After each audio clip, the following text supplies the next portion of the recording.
That way, for those that didn't make it tonight, they get to sit through this later this week. They can watch at their own leisure. Probably not super exciting, but you guys won't have to do that. You're here now, so we can get it all over with. But thank you very much for being here. Appreciate you taking the time, not only tonight, but for the next 2 months, I guess. And excited to get soccer rolling again. Dom just asked how the fields were, and they're a little soggy. So hopefully things will dry out a little bit, but we'll get through stuff and get it figured out. So I'm just happy that we're playing and being able to get back outside and do things. So, but thank you all for your time to do this and make sure kids have coaches and are having fun and being able to get out and play too. So you guys are the backbone of what we're doing and appreciate your time. Before we get too far into it, I do want to introduce Rachel Kaplan. I don't know if she's going to turn her camera on or not, but she might. Rachel is the new recreation sports supervisor for the city of McMinnville. So she really going forward is going to be the main point of contact for coaches. Rachel will be down at the park quite a bit, kind of well, some of you might remember years ago when I was down there a whole lot, but haven't been quite as much. But that's why we brought Rachel on, so she could be down there. She really will be the one for you guys to talk to if you need things. Both of us will be working with you on rosters and doing those things. So feel free to reach out to either of us. My hours are being reduced a little bit, so I won't be in quite as much, but still being around and can help out with lots of things and make sure that the program is running smooth. But make sure you hit Rachel. I don't know if Rachel wants to say anything, but she's been a city employee for a long time. She's run our gymnastics program or ran it for 10 years, and then has been at the front desk working at the community center with our director and program manager for the last 2 years. So Rachel, if you want to say something, now's the time. Okay. Just hello, everyone. I was going to say a little bit about my history, but Steve kind of covered that. So I know I've talked to a few of you recently or in previous years in my other position. So yeah, just feel free to reach out to me at any point if you have any questions throughout the season. Yeah, and I put both Rachel's email and phone number on the agenda. Mine is there too. So yeah, feel free to reach out to us and we can help with things. We're here to support you. So don't hesitate to ask if you need things. Okay, let's get this going and try and get everybody out of here. Again, thank you for being here. We have 11 leagues this year or this spring, same as we had in the fall. I'm hoping next fall we'll be able to split the fourth grade girls out.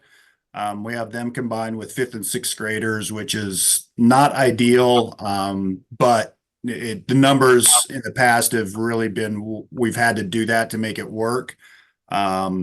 But we have 11 teams in that league this year or this spring. So hopefully we can split them out and have a fourth grade only league like we do with the boys and then have a fifth and sixth grade girls. But other than that, we're playing basically one grade per league.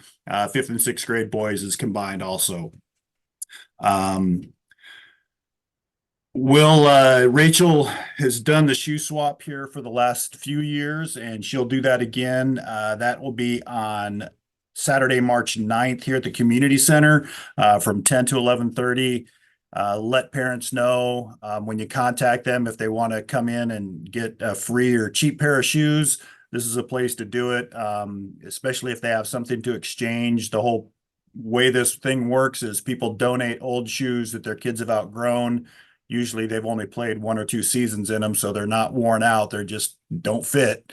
And it's a real good way just to keep things rolling and get shoes without having to spend $40 every season. So we'll do that. Rachel will send some stuff out on social media to remind people about that as well. But if you have questions from parents, that's when that is. We'll jump right into the coaching behavior here. We did provide you with the coach's code of ethics and the email I sent this afternoon. So appreciate it if you would sign those and return them. We also put one with all of your jerseys and all the other information here. So if you don't want to print that out, you can do that here when you pick up jerseys and things. Just so you can see, if you haven't, what that looks like. Let's see. We're not looking at the right thing, are we? Oh, yep, you are. Sorry. There we go. Coaches Code of Ethics. Basically it's just something for coaches to remind you that you're here for the kids. It shouldn't be a coach versus coach thing. We want to make sure that the kids are having a good time, that they're learning, and really that they want to continue playing. So these 9 points all cover those kinds of things.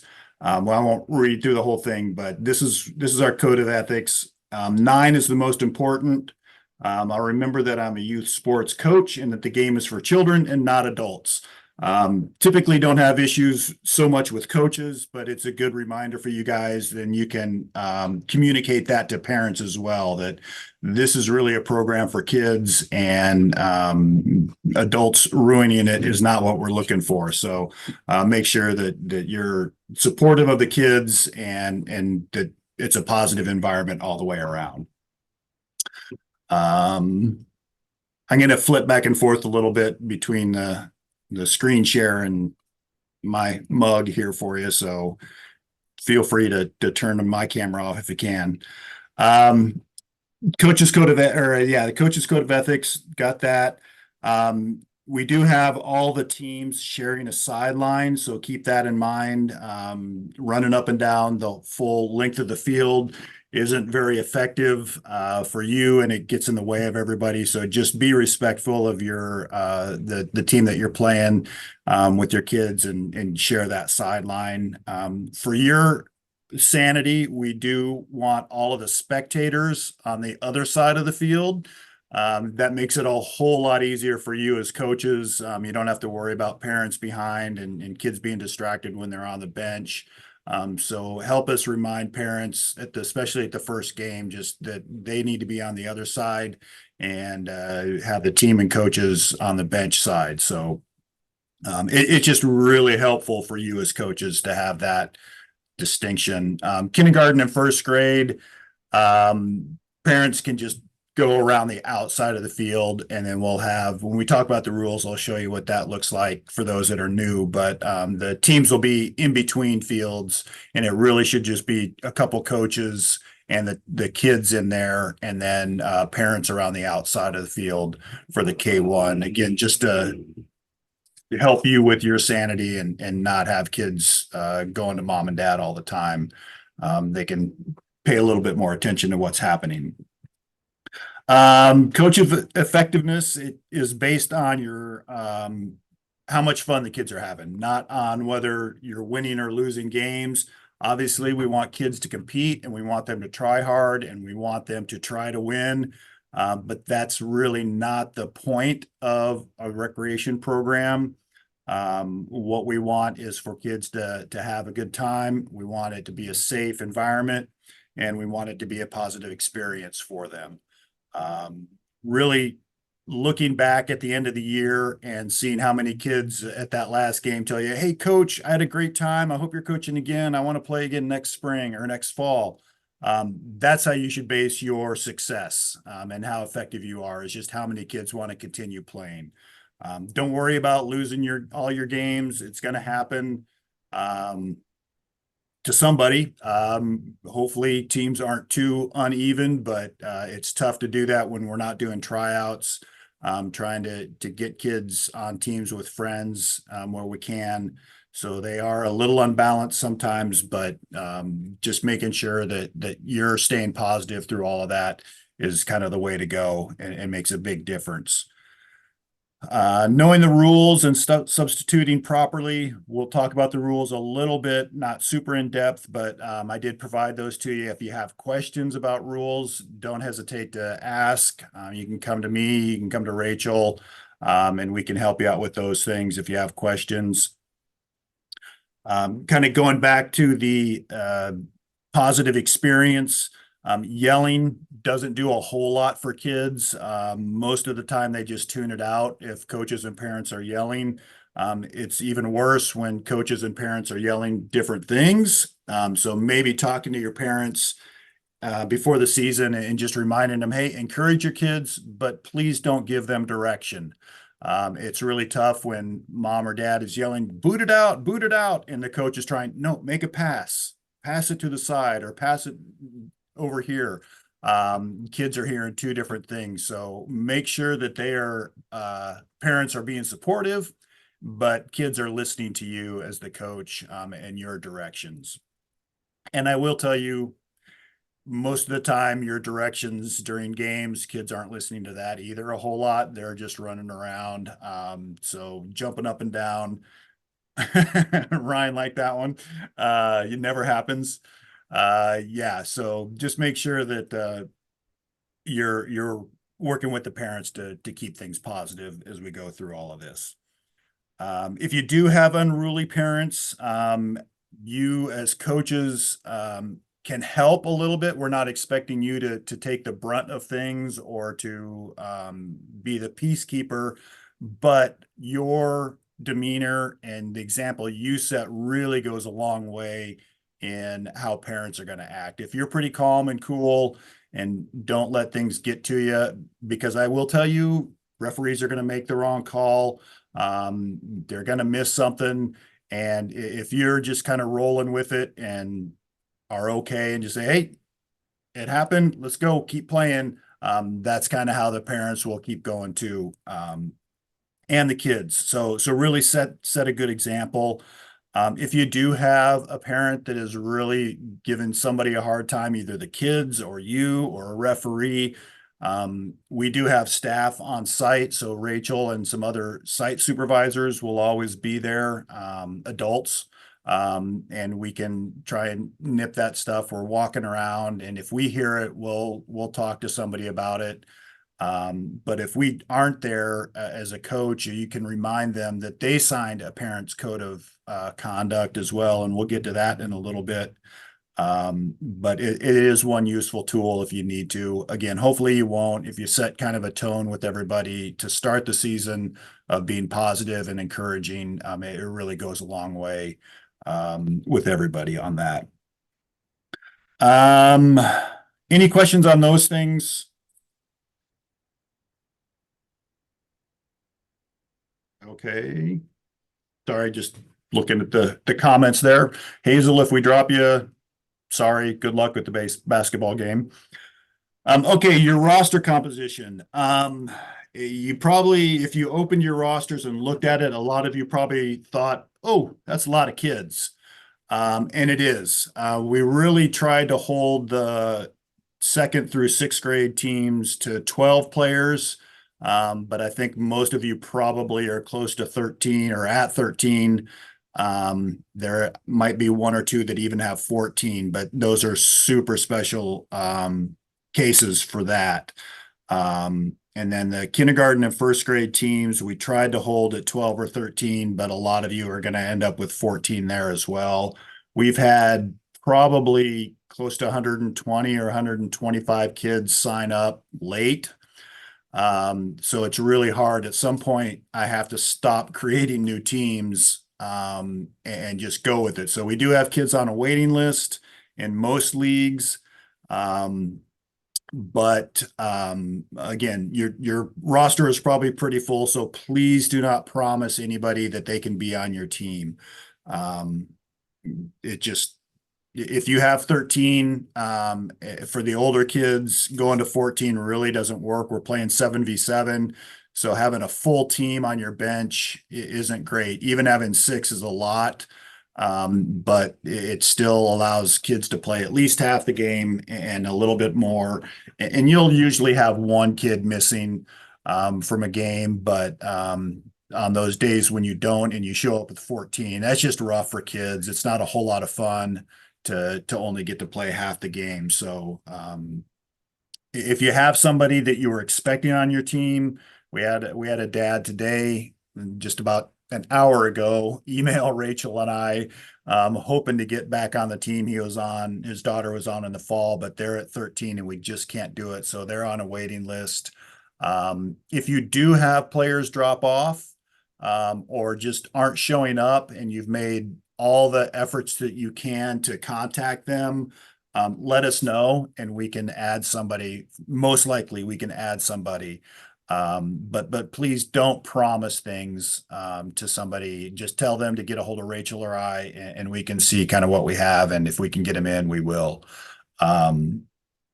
I'm trying to think. I know Carlos, you have a whole pile of kids, and then Nate Noble, you also do.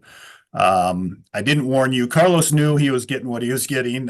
Nate, I don't think you did, but you had all the washer girls and all the kids that came back and kind of had to be on your team. So you have 14. Good luck.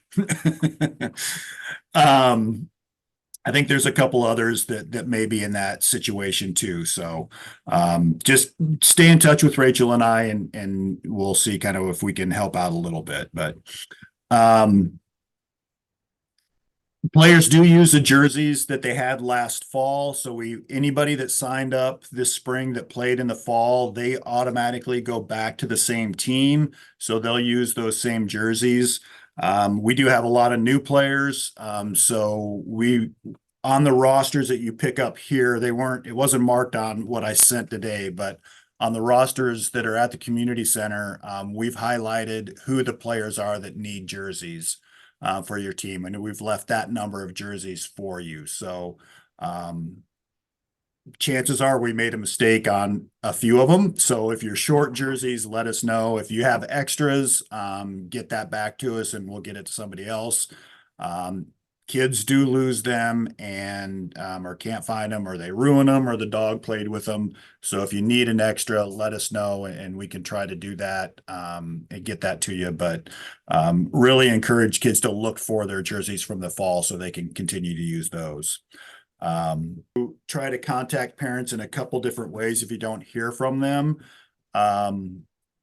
One of the things that's really come along in the last few years are the team communication apps that are really helpful. They're Team app or Team Snap, Team Sideline, Game Changer, Sport Easy, those kinds of things. You can put everybody into one group, your team into a group, and then just it's a real easy way to communicate. But you do have to connect with them first to make sure that they get their info into your team to get started. So if you don't hear back from somebody, try a different way to go. If you texted the first time, maybe try to give them a call. Not everybody puts down a cell phone. There are still some landlines out there. And if you can't get a hold of them that way, try their email. And then if that doesn't work, let us know and we'll try to track them down somehow and make sure that you guys are getting connected with everything. So those are the ways you want to get a hold of folks and making sure that you're communicating really well with everybody. Communication, kind of jumping around a bit, but communication is the key to having a fun, successful season.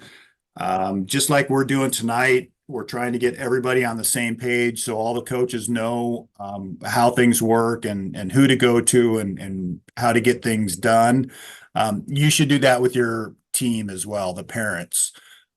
Getting them together at that first practice, making sure that they know kind of what your expectations are.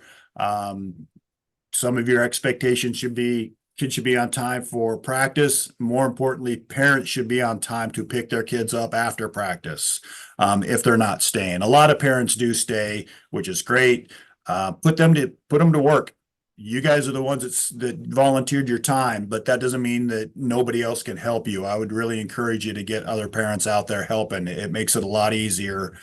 Some of you that have 14 kindergarten boys on your team, you are severely outnumbered and you're probably going to want to get as many people helping out as you can. So put those other parents to work, but really communicate what expectations are, and how things will work. It makes a huge difference in just the success and enjoyment for you of your season. Um, a lot of the complaints that we get here are from parents when a coach cancels practice and they don't get the message. It's raining, it's going to happen, it's going to be wet. You're just going to decide, oh, it's a little mucky out there. We're not going to do it today. One parent doesn't get the message, they show up and they got a disappointed kid and they are disappointed as well. So make sure that you're trying to get those messages out. Use the other parents to help you relay that information. Use those communication apps uh, that we talked about, and that really will help you make sure that you're communicating well with everybody. I have a question really fast. Sure. Do you know, this is Abby Bowden. Do you Yep. know if any of my kids are coming from out of McMinnville? I've had some kids from Sheridan before, and I just want to make sure because I've had to cancel practice, but I have to tell them like 40 minutes in advance if I'm going to cancel practice since they're coming out of town. I just was off the top of your head if you knew if any were coming out of McMinnville. Not off the top of my head, but Okay. shoot me an email, Abby, and remind me of that. And then either Rachel or I will get back to you and we can tell you kind of where those kids are coming from. Okay. I hate saying it last minute, like, hey, we're not having practice. And they're like, oh, we drove all the way here. And I'm like, Yeah. oh, darn it. Okay. Yep. Okay, thanks. Yeah. So yeah, just let us know. We can get back to you on that. Any same thing to anybody else. If you think you might have some kids from out of town, there are kids from Sheridan, Willamina, not very many. Quite a few from Amity and Dayton, and I don't think any of them really had enough to do full teams, except maybe a second grade boys team in Amity. Might be a couple others, but so they're spread out on teams.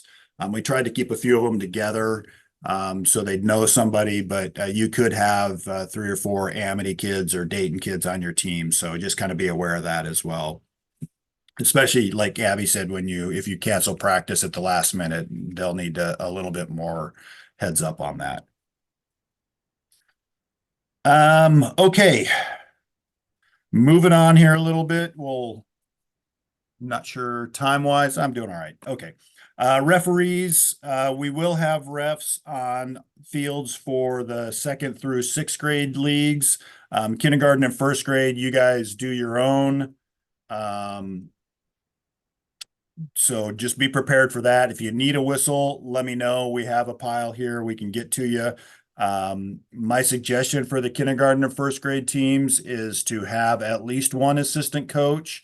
You should probably have one referee on each field. You play 2 fields at the same time, and then one person running subs in the middle. And you can sub those kids back and forth. Again, we'll talk about that in a little bit, but having a couple of parents helping every game is really good for the kindergarten and 1st grade. And even better, if you can be the one running subs, you don't have to run up and down the field as much, but depends on what you like. If you like doing that, that's great. So, but get some help. Again, the 2nd through 6th graders, we do have referees for those. We are still hiring referees. If you know somebody that's at least 14 and has some soccer experience, the job is posted on the City of McMinnville website. You can apply there.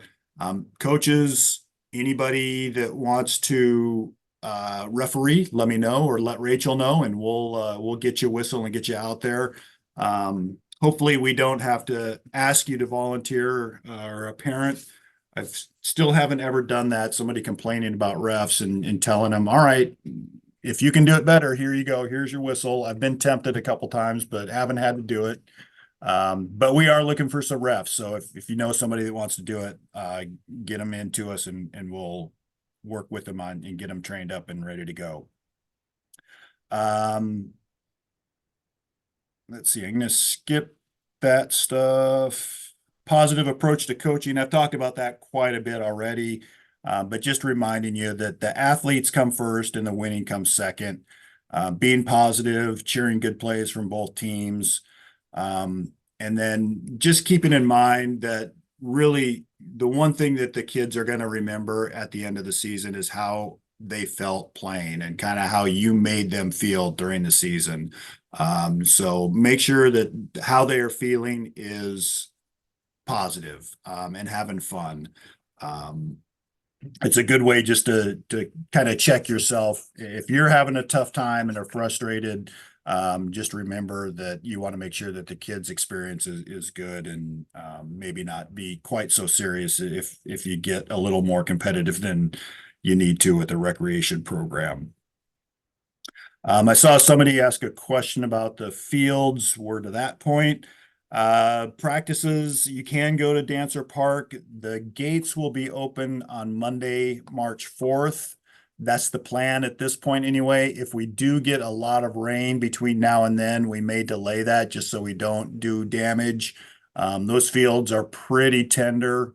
And we want to make sure that they're good for games. So even when the park is open, make sure that you're being really aware of how the fields are and how they're being treated. Doing a super heavy stomp drill right in front of the goal mouths is not a great idea. Try to move off and not use the fields if you can, especially if you're doing some of those static drills where kids are really running around cones or going through flags, where they're doing a track. Try to do that off the field.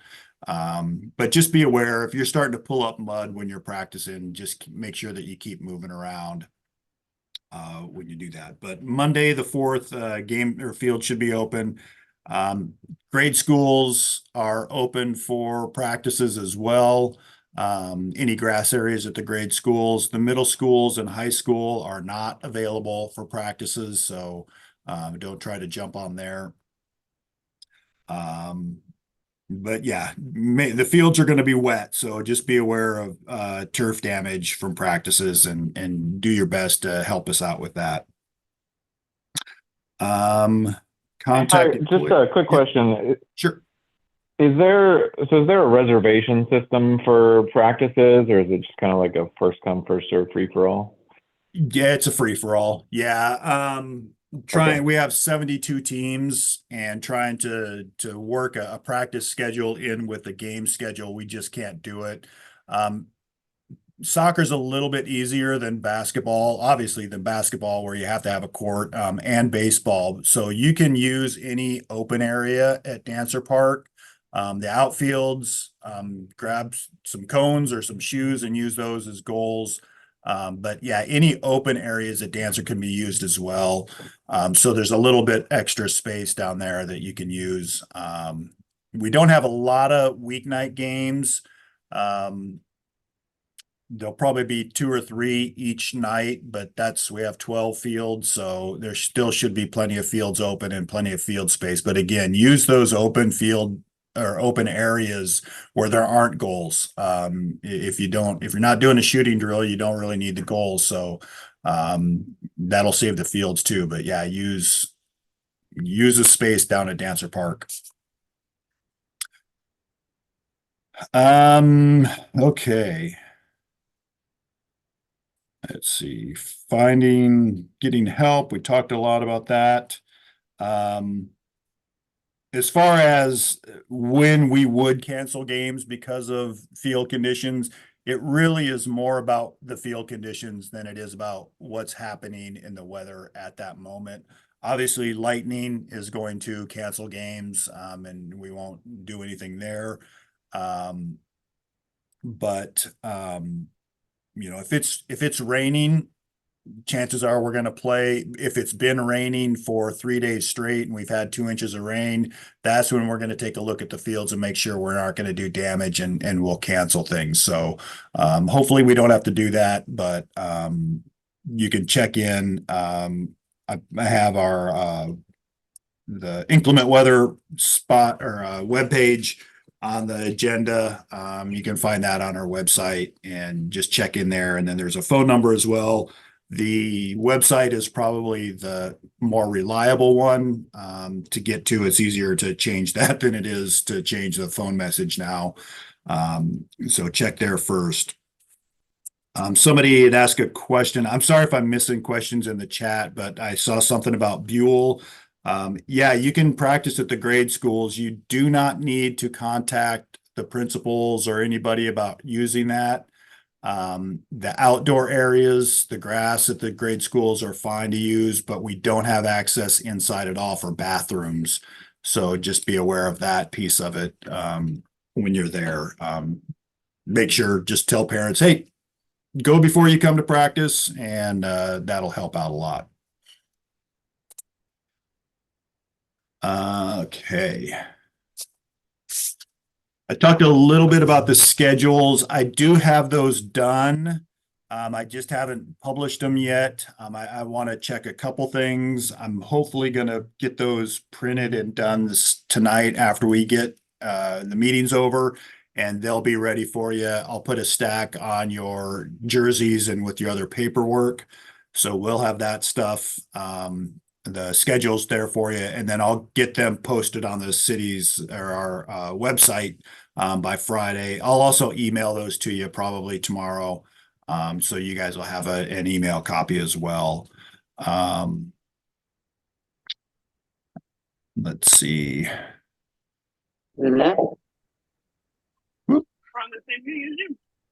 Okay. Let me check something real quick. Sorry, I'm just going to check the chat for questions. Steve, I asked you a question about if there are any rules changes, because I noticed that it's recently date stamped, the document that I have from you. No, there weren't any changes. I just updated the title of it is the only thing I changed to 24, just so there wouldn't be questions. But yeah, no rule changes. And we'll go through those here real quick. Okay, so we're still going with the no hands thing. You still can't touch the ball with your hands during the open play? It depends. Okay, thanks. No. No hands, Ryan. No hands. Just saying, let me check these. Fields are current open. Cassandra, they are not open right now. They'll be open on Monday. There we go. Somebody actually helped her with that. Parents need a background check. I would say if you have a parent that is going to be helping you regularly and maybe running things in your absence, then absolutely we would need a background check for that person. But if there's just a parent that kind of jumps in every once in a while at practices, we don't need a background check on them. But somebody that if you're going to be gone, we would want to have that taken care of. So, okay, that looks like I got all the chat questions. And just Ryan, for you, I will figure out sarcasm here at some point in my life with your hands question. So,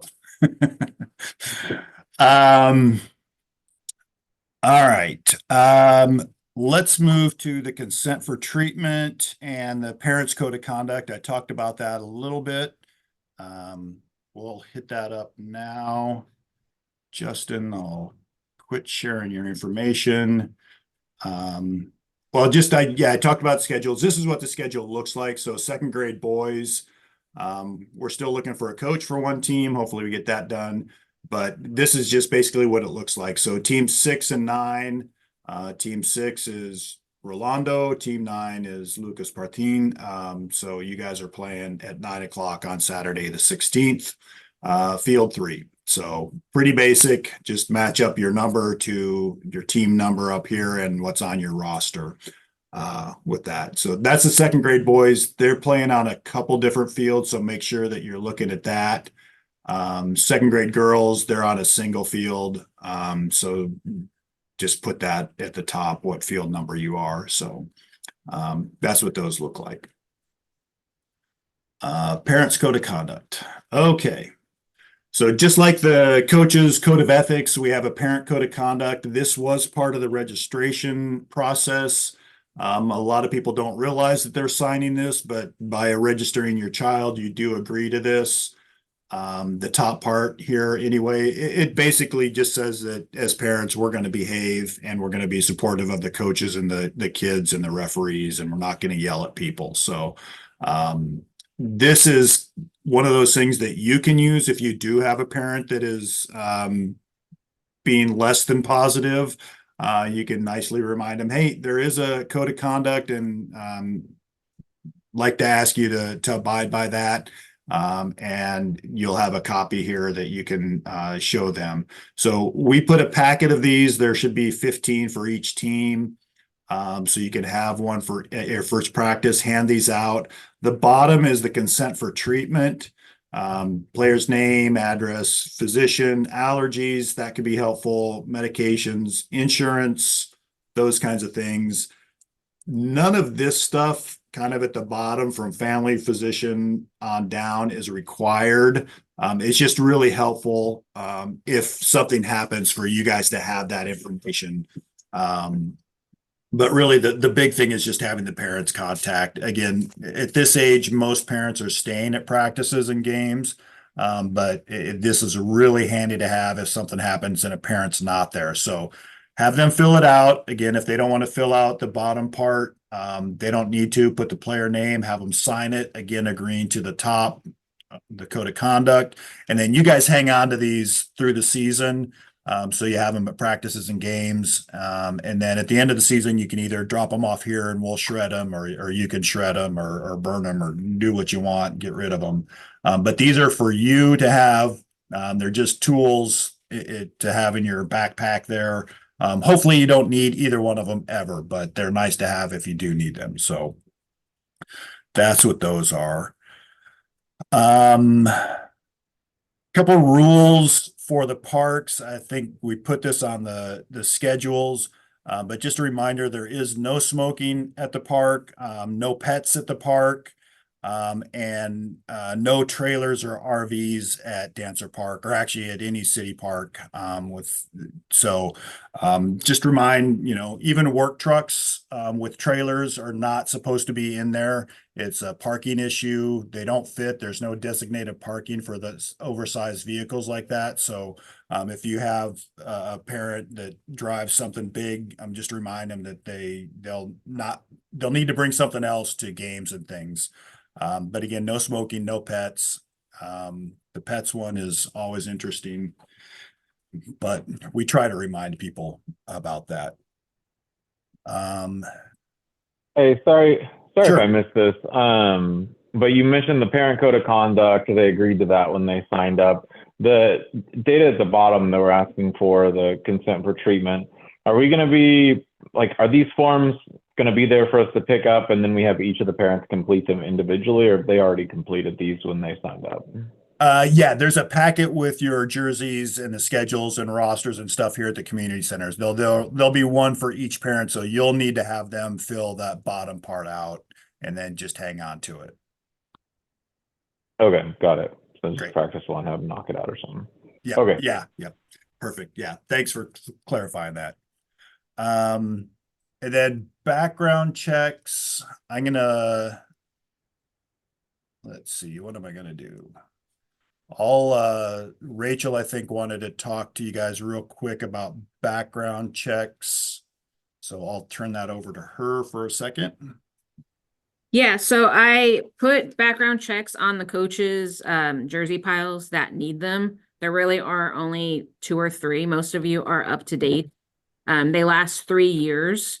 So if you ever want to know where you're at with that, just shoot me an email and I will let you know.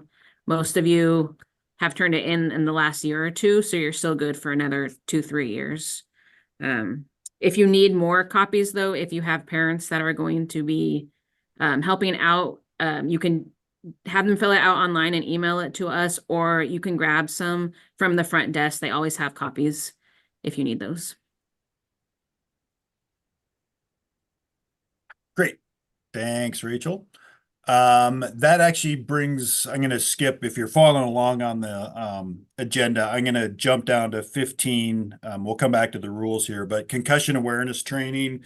That is also, it's a state law required for coaches, referees, administrators, that need to complete a concussion awareness course, annually. So, Rachel keeps track of that stuff too and has for the last few years. So I think she's been, on top of that with you guys. If you did one in the fall and turned in the certificate, you're good to go. You don't need to do another one. But if you hear from Rachel, about that, just complete that course. I put a link in the, agenda here for the National Federation of High School Sports. That's the easiest one to do. But you could do another one if there's another online course that generates a certificate. You can do that and just send us a certificate of completion and you're ready to go. Okay, so we will have the jerseys, the balls, the schedules, your rosters with the highlighted kids for who needs a jersey, and then the consent forms and all of that stuff. That will be available to pick up starting tomorrow at the community center. Community center hours are 9 a.m. to 7:30 on Thursday. Friday and Saturday, we have shortened hours, so it's 9 a.m. to 2.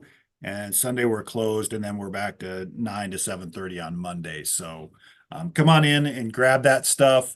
There are balls down there. I did order some more balls. They haven't come in yet, but I think there's enough down there to get us started anyway. We do ask teams to just take 3 per team. I know some of you are coaching 2 teams, so you get 6 if you want them, but we are somewhat limited on how many we can provide, but those are down there. Goalie jerseys are down there as well. Kindergarten and first grade teams, you do not need goalie jerseys. We'll talk about this maybe in the rules, but kindergarten and first graders, no goalies. Don't let those kids camp out in front of the goal. Get them out playing in the field. The goals are only 3 feet high, so we don't need to have a goalie there. Other things before we jump into the rules. I have a quick question. Yeah. Is there going to be a cleat, a shoe swap or thing? I just have some players that have asked about, that opportunity for them. I was just wondering if we had a date or anything like that for that. Yep, we're doing that on March 9th from 10 to 11:30 here at the community center. So we're good to go. We actually had some a donation. Yeah, you bet. We had a donation of some shin guards, so we don't normally have those. So we have a pile of shin guards down there too. Steve, can I ask a question real quick? Sure. You said something about the team schedule. Do you have the first grade girls yet? I couldn't see it on the website. I haven't posted anything yet. I still am kind of checking those, and I'll get those out tomorrow to you. Okay, thank you. Yeah.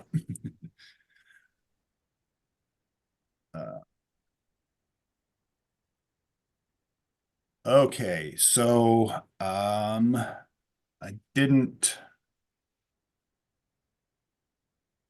Let's see.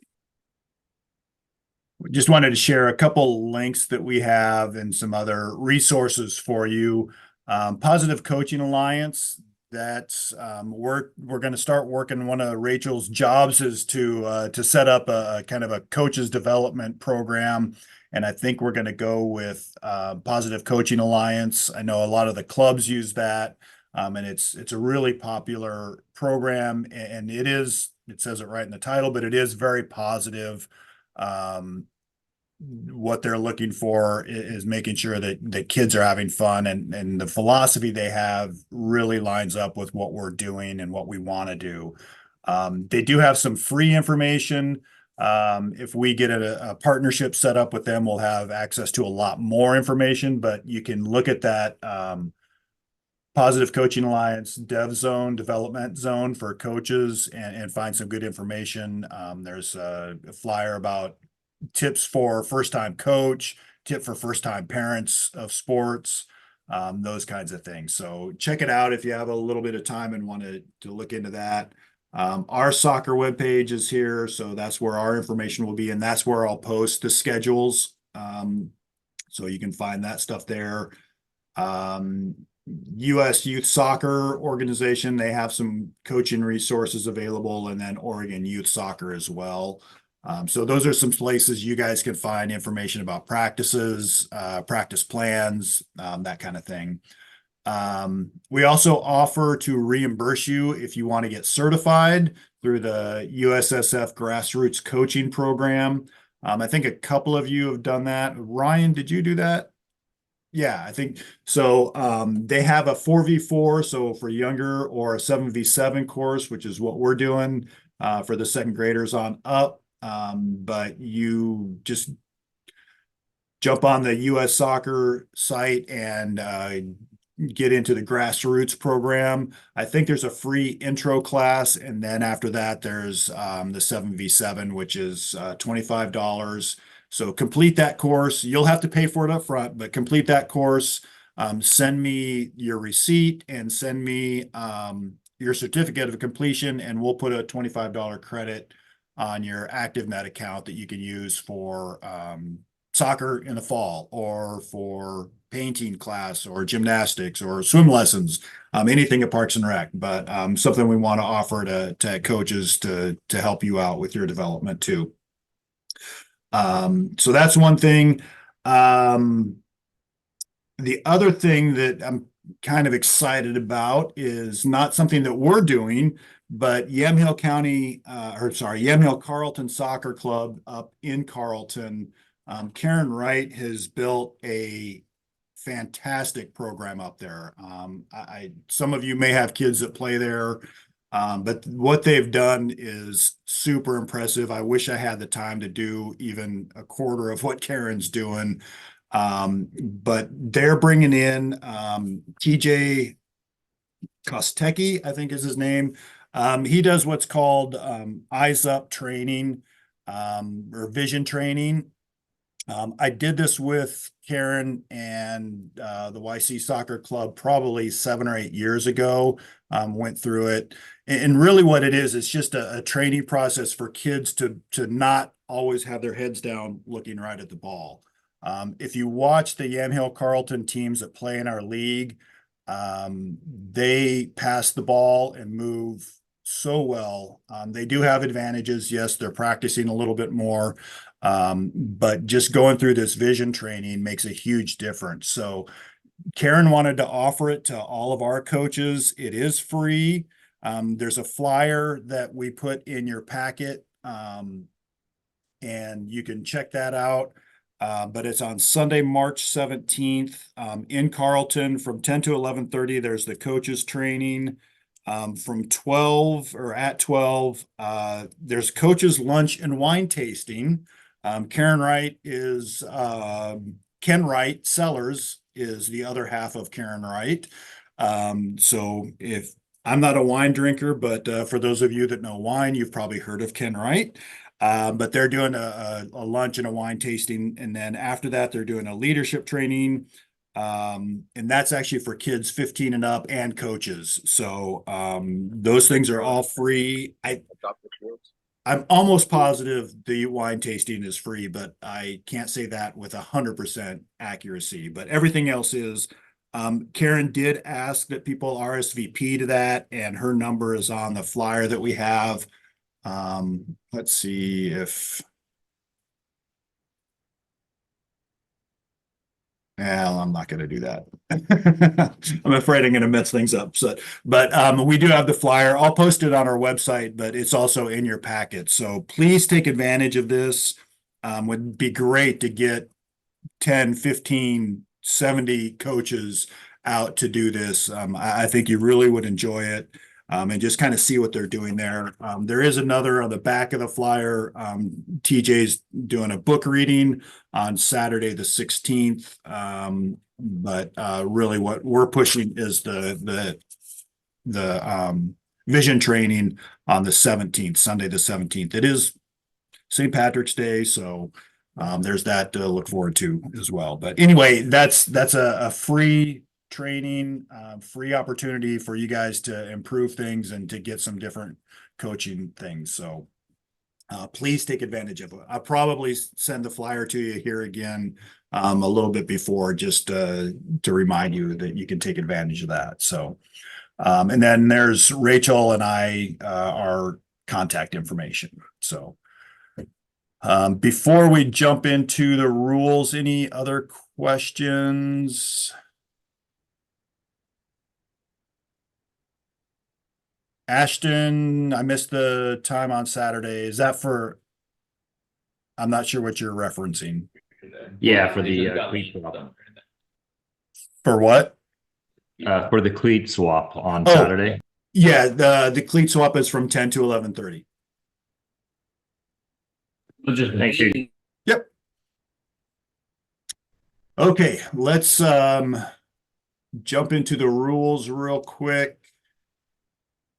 The kindergarten and first grade rules, I'll do those first and fast. There's really not a whole lot to it. We're playing 4v4.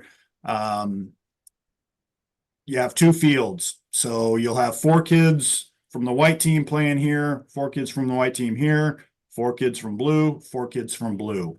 A coach from each team on each field, team bench in the middle. That's where the coach will be to do subs. You can sub kids onto either side. So if you have 14 kids on your roster, you're going to have 4 here, and 6 in here. And so you can put those 6, sub them in and out either side. So just keep them moving and bouncing back and forth between fields. Like I said before, we do not have goalies for this age group, so please don't let your kids just stand back there in front of the goal. The whole point of 4v4 is for kids to be out running and to be able to touch the ball a lot. So don't have them just stand back there. We do have corner kicks, goal kicks, throw-ins. All of these things are part of soccer, and we want to teach kids the right way to do them to start with. So make sure that you're doing that. Same thing with fouls. Don't let things go. Just because they're 6 years old, they still need to learn how to play the right way. So if you see a foul, call it. Make sure that kids are not slide tackling. That's not allowed at all in our league all the way up through 6th grade. So make sure that the kids are staying on their feet with that. But pretty basic. With all of this, no heading at any level either. So don't let them do that. Don't practice it. But that's my quick down and dirty kindergarten and first grade rules refresher. Any questions? Again, I can only see a few people here. So if you have a question, there we go. I can see more now, but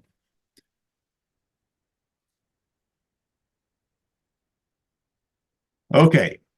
2nd through 6th graders. So try to be almost as fast, but won't be quite as fast with you. 7 players per side. So 1 goalkeeper and 6 field players, 25-minute halves. I won't go through all of this stuff. Offside, we do call that for 4th, 5th, and 6th graders. No offside for the 2nd and 3rd graders. I would suggest, if you're not sure what offside is or how it's called, to just get on YouTube or Google and put in soccer offside. There are some super good and really simple explanations of offside. So again, it is a tough one though. I just said it's a simple explanation. It's not necessarily simple to call.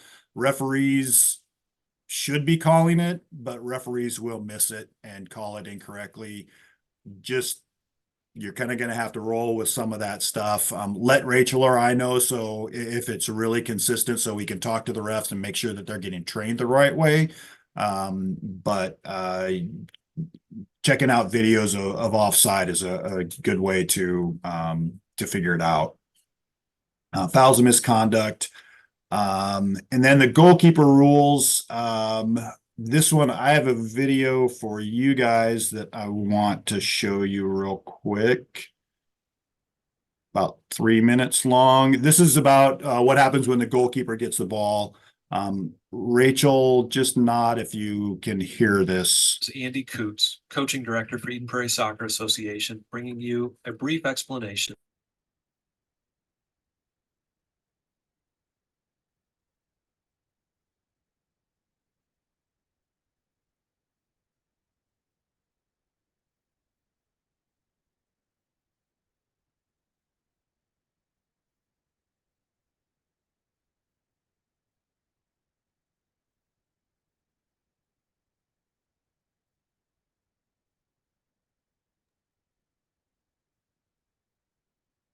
Steve, if there's talking, I can't hear it anymore.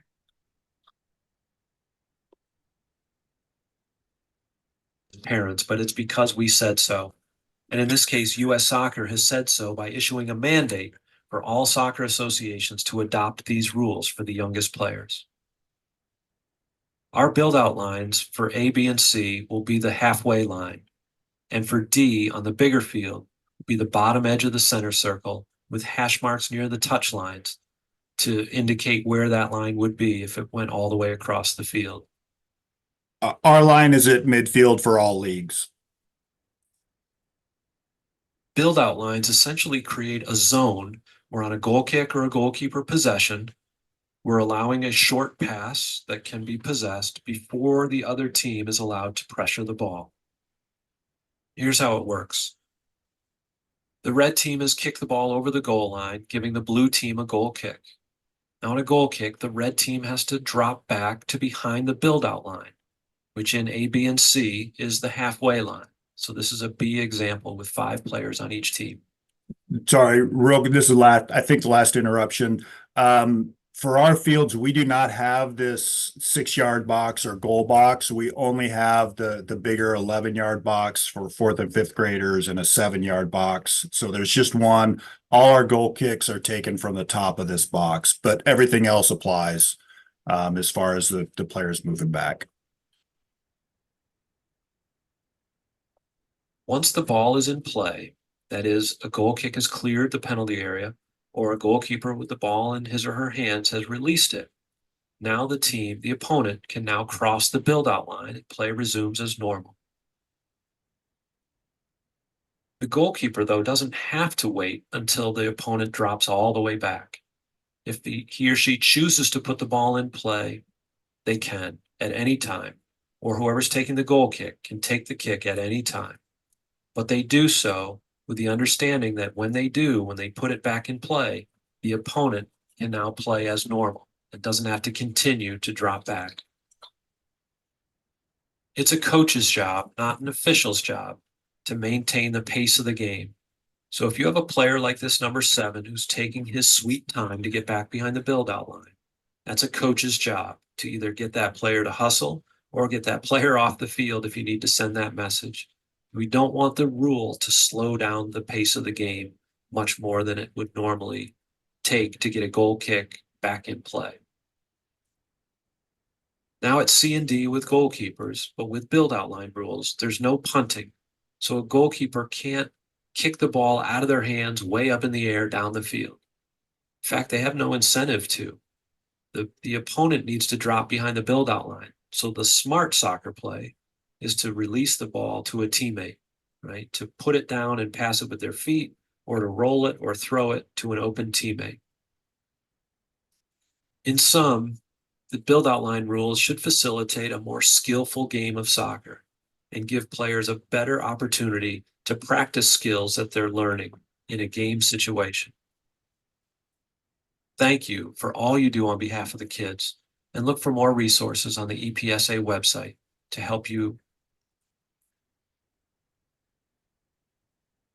Okay, so that's the build out line, and the reasons for it there are exactly what our whole purpose is too. We're not punting the ball, so let's get it out, give kids a little bit of time to collect the ball, look up and make a pass.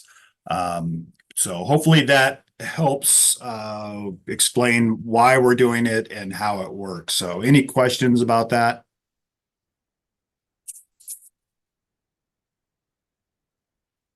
Yeah, sorry. How long has that been that way?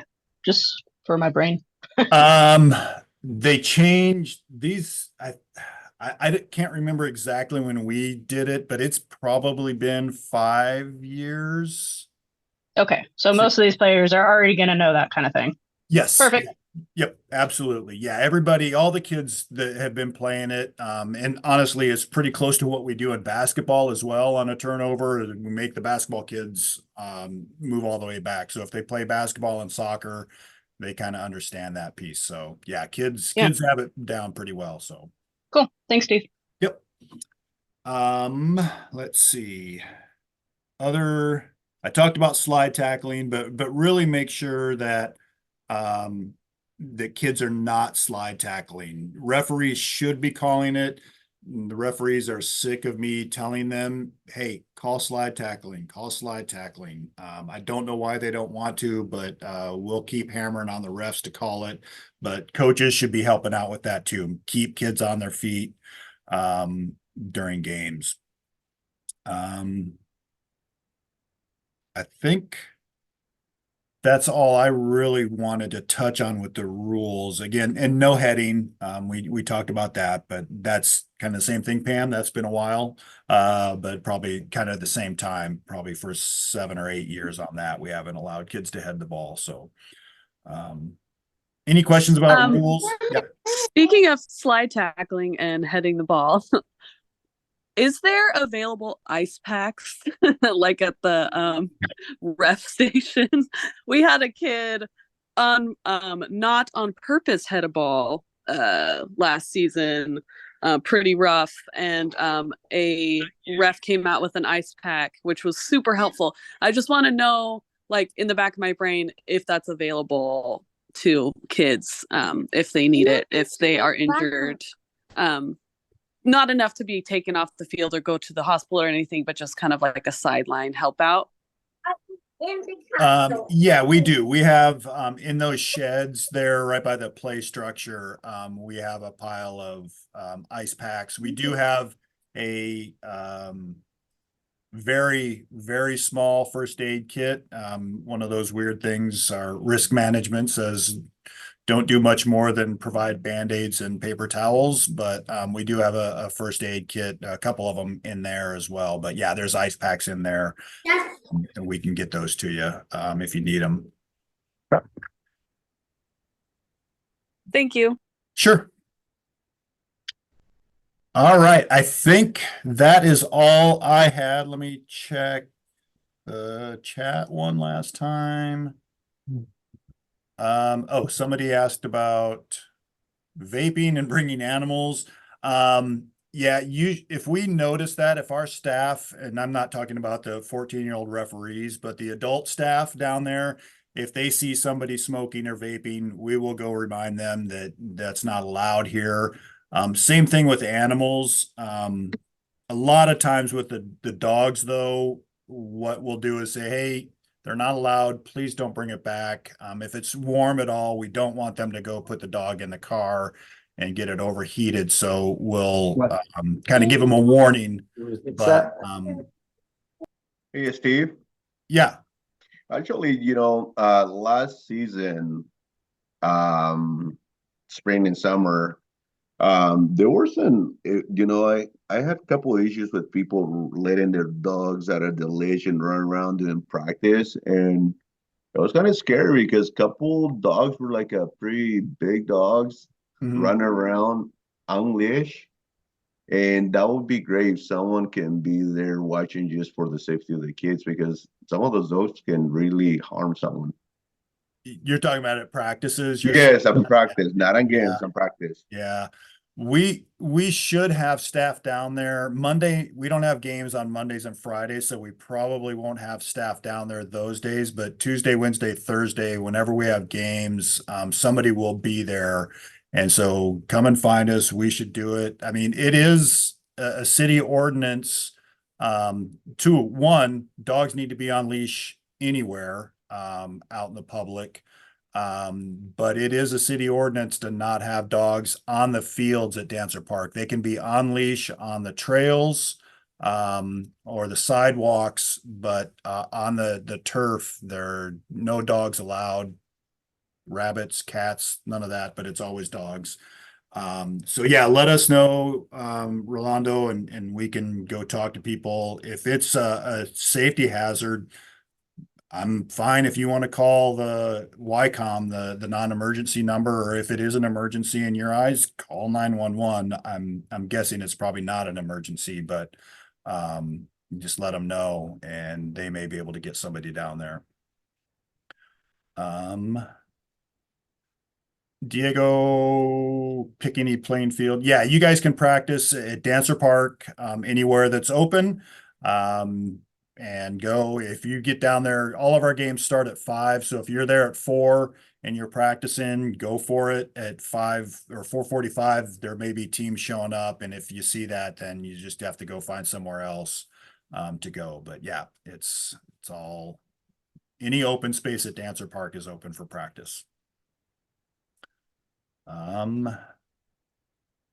right. Anything else I can help you guys with? Jerseys, schedules, everything is ready for you tomorrow, hopefully by 9 o'clock. I'll try to get here early to make sure I get that stuff set out or work on it tonight, but we'll get that guy out to you guys and be ready to go. Thank you. Thank you guys all for being here. I really appreciate it. Have a great season and let us know how we can help.